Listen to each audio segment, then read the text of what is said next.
Nissan has reportedly been spending months and thousands of man hours on working out how to save money. Like they're trying to think of anything, absolutely anything that can save the company.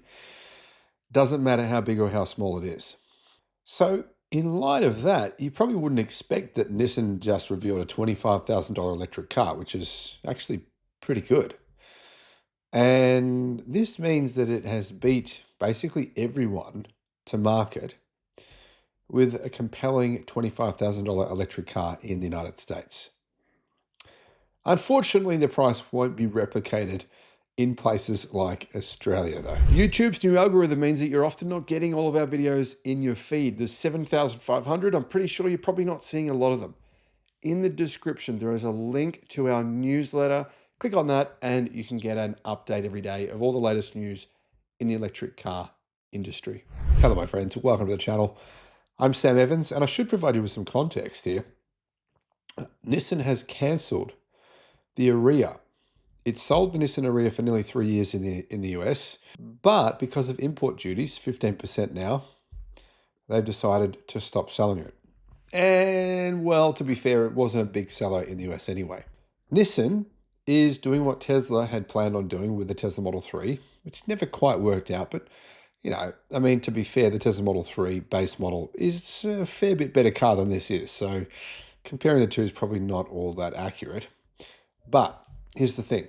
The new Nissan Leaf, the 2026 S, will cost $25,360 US without any EV incentives, undercutting the S Plus version of the Nissan Leaf by $4,630. The Leaf S will be America's most affordable electric car when it arrives in the spring of 2026. All versions of the new Nissan Leaf, they get a 75 kilowatt hour battery and 215 horsepower. But this version does not. It gets a smaller battery. Now, unfortunately, the EV tax credit in the US is going to end, $7,500. Now, imagine if they still had that. I mean, this thing would cost like less than 18,000 US dollars if they still had the EV tax credit. Anyhow, it's still good value regardless. And it earns the distinction of being, like I said, the most affordable EV in the US, but it's not out to the market yet. And you do have to consider there is a bit of risk involved here, considering that according to all the algorithms, Nissan is the most likely car company in the world to go bankrupt. And that could affect you because have a look at owners of Fisker EVs, what they've had to do to try and fix their vehicles. It's quite a big challenge for them when they have issues. Anyhow, which other model of car might be a legitimate rival in terms of affordability to this? Chevy Bolt. That could be. Now, I did a video on the new Chevy Bolt. I'll put a link in the description, but this could be a similar price. I think the Bolt's going to be slightly more expensive, but you never know. Maybe they'll bring out a $25,000 version. Now, unfortunately, we don't have full specifications for this new affordable Leaf, but range will be less than the 303 miles you get with the current Nissan Leaf. And the reason we know it's going to be less than 303 miles, by the way, guys, 303 miles EPA range, it's about nearly 600 kilometers WLTP range outside of the United States. That's pretty good range, yeah? But like I said, much less range with this new version because it's a much smaller battery. It's a 52 kilowatt hour battery. So it's 23 kilowatt hours smaller. It's also got less power, which is probably a good thing if you've got a smaller battery. Should help improve efficiency. It's got a 130 kilowatt motor producing 174 horsepower. When is it coming? Well, apparently it's coming to US showrooms in the spring of 2026. And that schedule puts its launch several months after the other trims of the Nissan Leaf, which mostly they're not available yet either.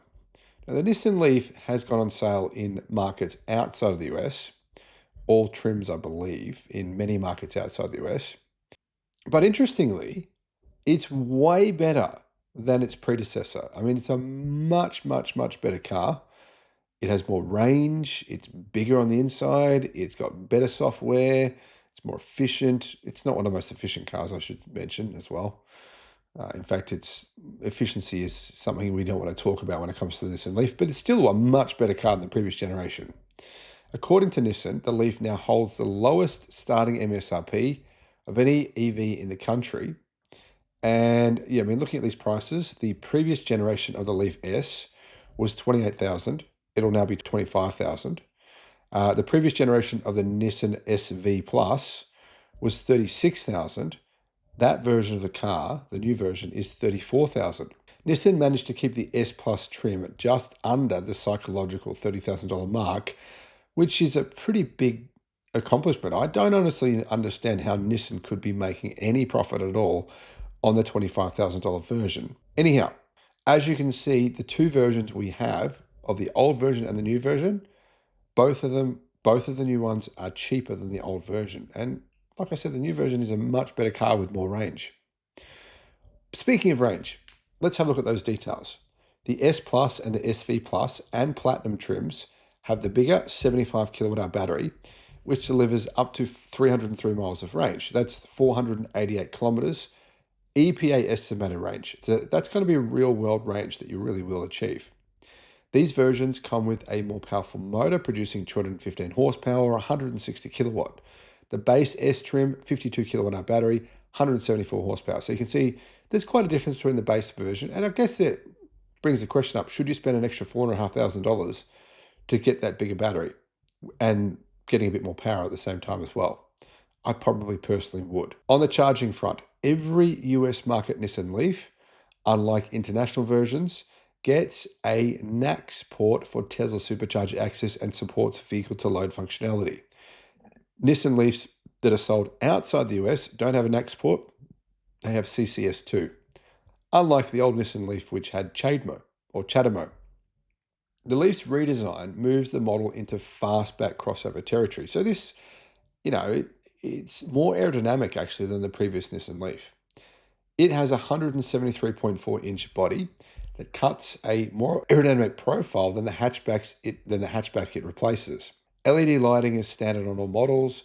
Platinum Plus gains exclusive taillights inspired by the Nissan Z. Wheel options, base model, steel 18-inch wheels. I don't know any other car on the market other than maybe some cheap pickup trucks that have steel 18-inch rims. It's actually a good idea. I mean, really, even though they don't look great, it probably makes sense. You can get aero covers on it as well. Now, in my opinion, that's a good deal. You're getting aero covers for free here. I think many cars, in fact, most cars you buy now don't get aero covers, and they should. All EVs, standard, all of them should come with aero covers. I just don't understand why they don't. So Nissan Leaf gets them. Plus, the SV Plus gets 18-inch rims, 19-inch rims on the Platinum Plus. So that Platinum Plus is going to get a little bit less range. You get slightly less than 300 miles of range. It's losing nearly 20 miles of range because of those bigger rims. Nissan says the cabin is roomier than before, helped by a flat floor and newly designed seats. And up front, every trim comes with a digital cockpit. The S and S Plus featured 12.3-inch displays. The SV Plus and Platinum Plus get 14.3-inch screens. Top of the range, Platinum Plus sets itself apart with a panoramic roof that can shift from transparent to opaque at the touch of a button. I love that. I don't know why. I just think that's really cool.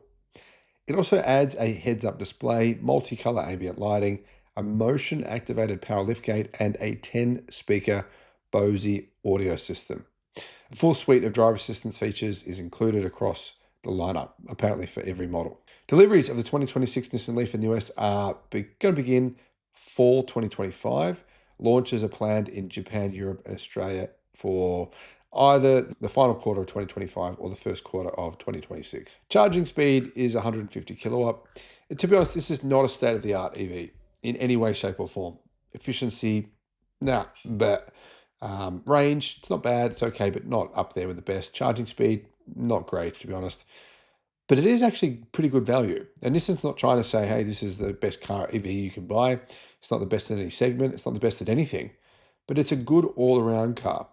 In Australia, though, it's going to be tough because they've priced it at a price point that's sort of similar to some other cars that I think are better from China. For example, the XPeng G6, Zeekr 7X, Tesla Model Y. It's almost at that price level. And that's not going to work. But in the US, it's priced extremely well.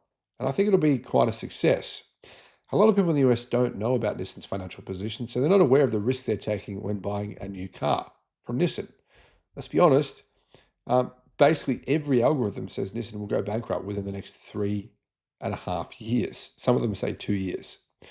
Now, I don't know if that's going to happen. I don't know if Nissan will be around to support these EVs. They might be. Maybe they won't go bankrupt. Maybe someone will step in and actually save them. I don't think that's probable, though. And that's the only reason I would suggest not buying this car. Other than that, I think this car is actually worth the money. I think it's absolutely worth the money, but just not worth that risk of not having the ability to get it fixed and looked after properly, which is what, is a big part of the whole buying experience. Let me know your thoughts. Thanks for watching. The Sydney EV International Motor Show. If you want to get a 50% discount on your tickets, all you got to do, click the link in the description and use the promotion code that's in the description. Just copy and paste that. Now, I should mention there's only 200 tickets available per day. So if you go to use the promo code and you can't get a ticket, wait till the next day. Don't wait until the day before the show to get your tickets, because otherwise you'll probably miss out on getting the 50% discount.